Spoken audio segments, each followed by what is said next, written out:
Hello, my name is Julie, and today I'm going to be talking about the red flags that I exhibit as a reader. We all know the red flag trend, correct? So, these are things that I do as a reader that might give you pause or might alarm some people. Some of these might be beige flags, just on the line of if they are okay or not, but I'm gonna call them red flags anyway. I'm also going to be talking about a couple of my green flags, which I feel like I'm pretty normal, so I don't know how many of those there will be. But let's get right into it. The first one that is one of the weirdest is that I struggle to read two books from an author too close together. I just have so many books in my rotation. I read a ton of different genres and a ton of different authors. If I've already read an author in 2023, I kind of want to give a different author a chance, especially if I didn't like that author that I'm thinking about reading again. I'm like, why should they get the privilege of being read twice in 2023? Why don't I wait until 2024? For authors that I do like, I kind of want to save my favorites. I don't want to run out. There are several authors this year that I have read two times, but there's only one that I've read more than twice in the 115-ish books I've read this year, and that's Brandon Sanderson because he has so many books. Here's the thing though, I'm getting close to catching up, so I don't know. My second red flag is because of the first red flag, and that is that I take forever to read series. This might be where the original problem of waiting between books comes from, but it's almost like I am making a fake release date for a series. So there are so many series that I'm caught up on, and I'm just having to wait for the next book, and when they do come out, I'll probably read them within the first couple of months of them being out.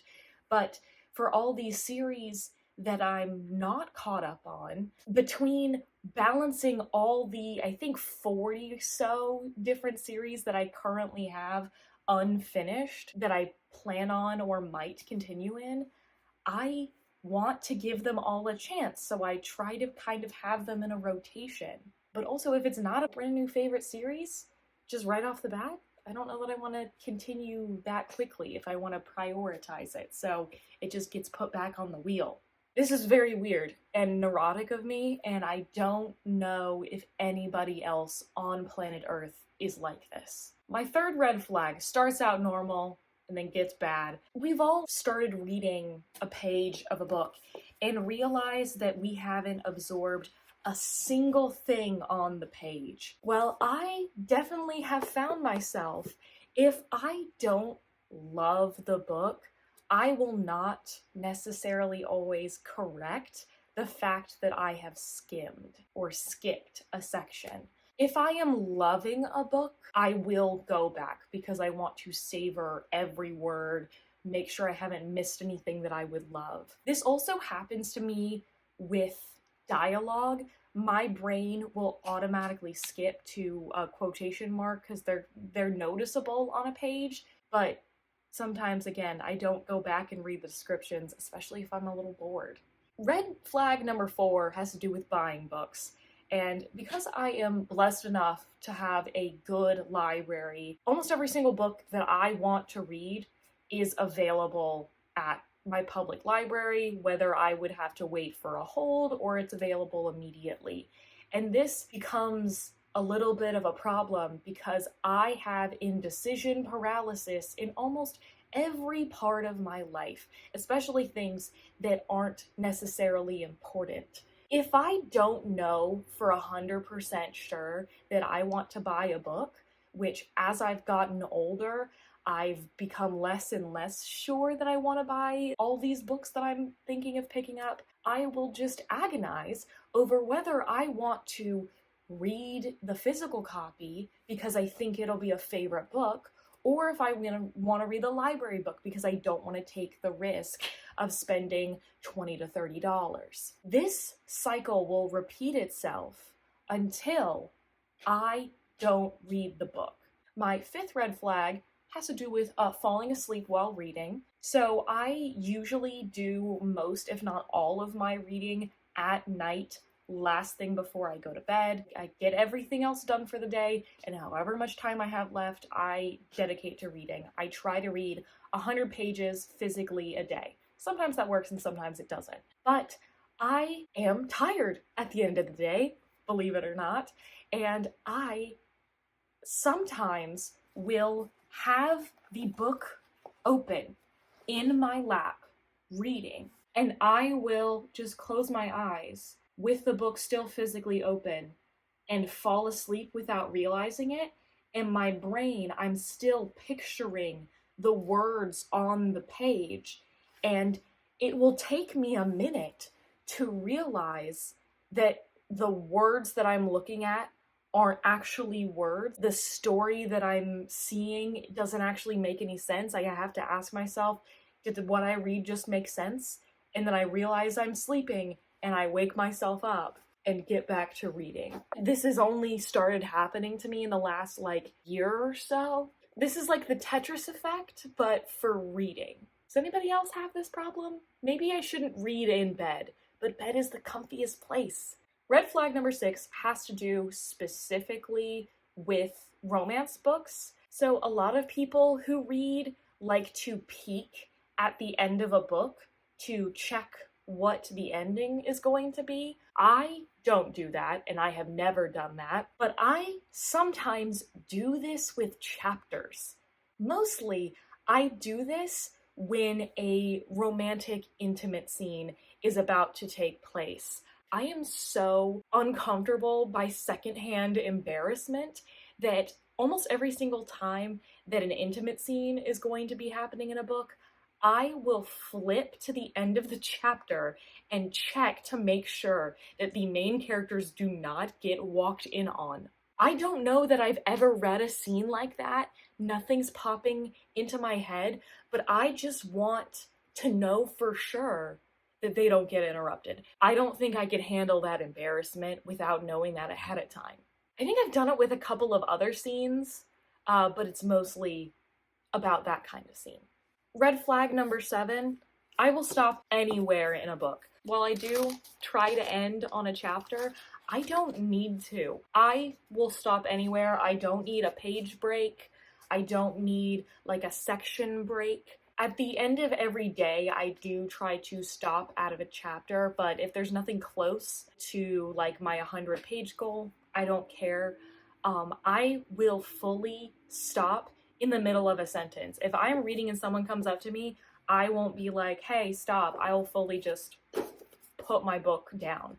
I don't care if I stop in the middle of a sentence. I'm gonna have to go back a little bit anyways. Red flag number 8 is about bookmarks. I do not, and have not for years, used a traditional bookmark. What I usually use are receipts. When I was in high school, I started tracking how much I read. To do that, what I would do is I would put a bookmark at the place that I started at the beginning of the week, and then every day I would move accordingly, and I would see how much I read in a week. And then that became how much I read in a day. And then I was using 2 bookmarks, so I was like, what if I just folded the receipt over the top? But that quickly became me actually marking out what my page goal is for the day. So this is to get to page 200, and then where I actually am in the book. So that's what I do. And I usually try to use the same bookmark until it gets all worn and everything. I get receipts when I go to the library and I check out, so I'm never short on them. But this does mean whenever somebody's trying to hand me my book, they're like, oh, here's this, you marked it on 2 pages accidentally, and I'm like, that was the page I was on. Red flag number 9, I do not believe that is my fault, and that is that I have a weird organization process for my bookshelves. My original bookshelves that I have at my mom's house, those are not very well designed. They have things in the way so that you have to put books behind them. Even though it calls itself a bookshelf, I don't think it was really designed with readers and large collections in mind. I had to make do once my collection grew larger than that bookshelf, which it has for years. I mean, I currently have books in 3 different houses, so I don't really have a choice but I do have kind of an organization thing going for every place. So the first thing that I do when I organize my books is that I take out all the books that I've already read and put them in one place. This is my TBR cart. This is not all of the books that I own that are on my TBR. I have some at both of the other houses, but this is kind of my priority shelf. Then sometimes I will take out my favorite books and have them have their own spot. And then from there, I normally group by genre. I want to keep books that are similar together. I will keep books in series together. I try to keep books by authors together. Other than grouping by genre and subject, I usually just organize it aesthetically. So whatever looks nicest and fits there. So for my new apartment, because I have room on my shelves, I am also kind of experimenting with things. This shelf specifically is sorted by how long I've had them and then rainbow. So the books up top are the books that I've had for the shortest amount of time. These are all books that I have acquired in 2023. And then the books on the bottom are the older books of this collection. But we have it separated into paperbacks because this is a smaller shelf, and hardcovers. That is just practicality. Out on the big shelf outside, currently I don't really know what I'm going to be doing with it. Right now, the idea is that most of the books that I have on there, I want to be the books that I have read in 2023. So I have one shelf that I have my records on, and I have a small collection of some of my favorite books that I read before 2023. The top shelf is my TBR for the month. The second shelf is like maybe my TBR for the previous month, all the books that I read in the previous month. And then the rest of them were sorted by how much I liked them and then aesthetically. This middle shelf is books that I rated 4 or 5 stars, and the bottom shelf is anything that did not fit on that top shelf of best of 2023. Another one of my red flags is that I don't know how to mood read. Maybe I'm just so good at predicting what I'm going to be in the mood for, but every single month, not necessarily on purpose, I give myself a bunch of different genres to read. I go into every single month with a TBR planned out, just shy of what I can normally read in a month, and give myself a little bit of extra room. That's what I write down, but then this extra stuff, I usually do pick something that I have had in mind. Even if it might be random, I've planned for weeks in advance that I'm going to read that book, at the very least. I think about books so often that I'm like, after I read this book, what is the next book that I want to read? It'll be this one. I can't shut off that part of my brain. I don't know how to do it. The reason why I can plow through my TBR is also because of my last red flag that I have for you today, and that is that I very rarely, hardly ever DNF. I avoid DNFing like the plague. I think I've read enough books that have turned themselves around that I want a book to improve. I want to understand why people like a book, and I want to have fully formed thoughts when I give a review. I don't like leaving stories unfinished. I don't mind not finishing a series, that's one thing, but a full installment, I want to finish it. Basically, the only thing that will get me to DNF a book is if I'm going into a reading slump, or if it is due back at the library and I physically can't finish it in time. I don't want to DNF any book that I own because I went through the process of paying for it, or someone I know and love paid for it for me. If it's a book for review, I absolutely feel like I have to finish it, even if books for review are kind of wild cards if you haven't already read the author. There are several books that I've read for review that I have hated. There is only one book for review that I have DNF'd, and that's because it was over 500 pages. So it was long enough that I felt like I had collected enough evidence. But still, that was really hard for me to do because I don't like doing it.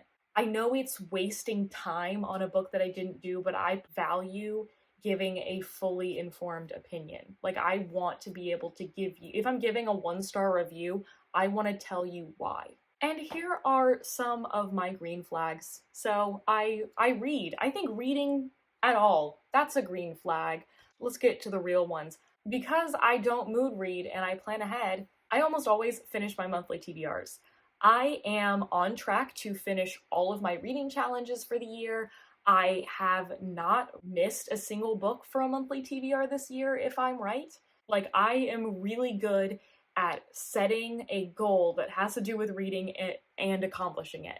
Another green flag is that, as you can see here and from my reviews, I love all different types of genres. If you look back at the last several years of my reading and you look at my favorite book lists that I put out every year, you will see almost every single genre that I read on that list. I don't really discriminate about what type of books that I pick up. Another green flag is a little bit specific, and that is that my NetGalley score is fantastic. There is only one book that I have ever been approved for and not read, and that is because it was approved the day before it expired and I didn't have a chance to download it. So I will always be one short of 100% on NetGalley. I plan ahead with my NetGalley books so that I make sure that I have time to read them ahead of time, but I'm just really good about finishing those books. And I give full reviews. I think I have 2 reviews that have been put on the book's front page that were selected by the publisher to be what is advertised about the book. Another green flag is that I bring books everywhere. Not only do I have an audiobook or an ebook on the go with me with my phone, but I almost always have a book on me. One of my requirements for having a purse is that I can fit a book in it. If I'm going to be waiting in any capacity, I want to be able to get a little bit of reading in. It's no shocker because it's my favorite hobby, but this is something that I'm really good at, even if I only get a couple pages in. Another green flag also relates to my red flags, and that's that I use my library all the time. I am absolutely blessed with a fantastic library system, and now I have 2 library systems that I can access. And I use them every single month. I use them for multiple books. I use them for ebooks, audiobooks, and physical books. And I wish that every single person had the same resources that I do. And that's why I talk about library books all the time. I show you the library books that I have. They're a fantastic resource that are being undermined, especially in America right now, with a lot of censorship going on. The public library is a resource that has no other equal in our society. You can get internet access for free. You can learn financial literacy or how to get a job or anything that you need to know because of the media specialists at the library. This is a resource that we need to protect, especially because of the rise of book banning. And if you don't believe me, book banning is on the rise in America, and a lot of it because people are trying to shut down books that are being published by people who are not like them. And the last green flag that I have is that I do curate my collection pretty well. I would say that I have in the realm of 300 to 400 books. I try only to add books and keep books on my shelf that I love and get rid of books that I don't. My phone is about to fill up, so that is all I have for y'all. If you have any red flags of yours that you want to share with me, or if you hate some of my red flags, let me know. So if you'd like to follow me anywhere, my link is in the description. And as always, I will see you in the next one.